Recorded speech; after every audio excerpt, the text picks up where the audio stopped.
Ah, What's up, guys? This will be my second video that I make for today. This one's pretty much about setting expectations. And even if you, it's pretty much just about setting expectations. So a lot of festivals and a lot of events you go to, you're always going to have those downers. You're always going to have people that are going to say, hey, I didn't make any money. This is just horrible. It's just, everybody's always going to complain about the money. I've been at certain events where I've made $1,500 and my coworkers have made $4,000 or $5,000. Now, $1,500 for 4 days work it's not bad at all, especially when you're doing something that you love. But at the same time, it kind of does, irritate you a little bit knowing that everybody else is making like 5 times the amount of money that you are. So definitely want to set expectations in that realm. But at the very least, if you don't make a lot of money, at the least you'll always cover your expenses. There's probably only one event that nobody made any money, and that was an event in Atlantic City last year that some people barely made like $50, but 99% of the time you will always work events where it covers your expenses. Now you're probably like, why would I work an event that just covers my expenses? I'm here to make money. Well, obviously everybody's here to make money. However, there's always a bright way to look at it. You can always be a glass half full kind of person. And a way to do that is to look at it as, hey, I am gaining this experience, not so much the experience of the festival or the event that you're working, but mainly the fact that you're able to put yourself in front of staffers and show and other coworkers, and you can exchange information. So let's say you work an event with a company that staffs multiple events and you get put at a really crappy bar, or just everything's just going wrong. Well, just suck it up. Just say, hey, to show your manager, hey, I'm a team player. I will do whatever I have to do to put make a good name for myself in this industry.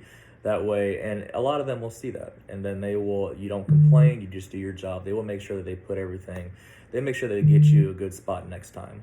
But a lot of staffers, they don't play favoritism when it comes to bar placement.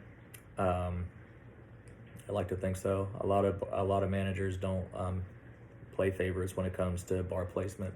Now, they do have certain people that they will hire first just due to seniority and people that they know they can trust.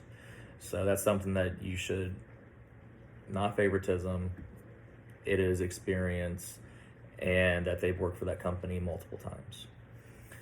Let's see.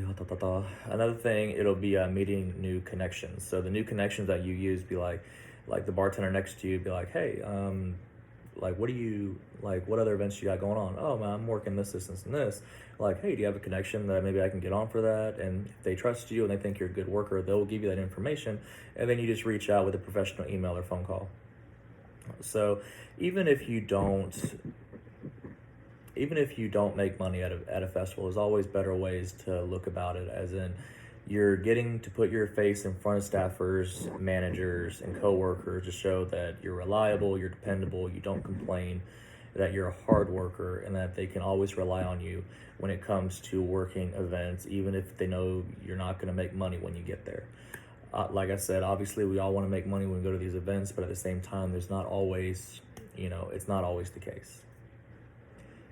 So always be a glass half full kind of person, never be a glass half empty. Always look on the bright side of things. It's okay to, it's easier said than done. I get it. I mean, it's always, you can always think about oh man, well, this could be happening. I could be at this event, this, and this. It's okay to dwell on it for a couple minutes, but don't let it compromise your person. Don't make it a habit to where it's going to deflect on what you have to do then and there. Don't let it be the first day of a 4-day festival and you're having a bad experience and you're just like, oh, the next 4 days are going to be crappy, or I'm just going to quit. If you quit, then there's going to be all these different staffers and be like, oh man, they quit today, they're going to quit again. So always want to make sure you're on your best behavior, make sure you always have a positive attitude. And even if you don't get put at a good bar or make a lot of money at a festival, always find different opportunities that you can use to advance yourself in your career.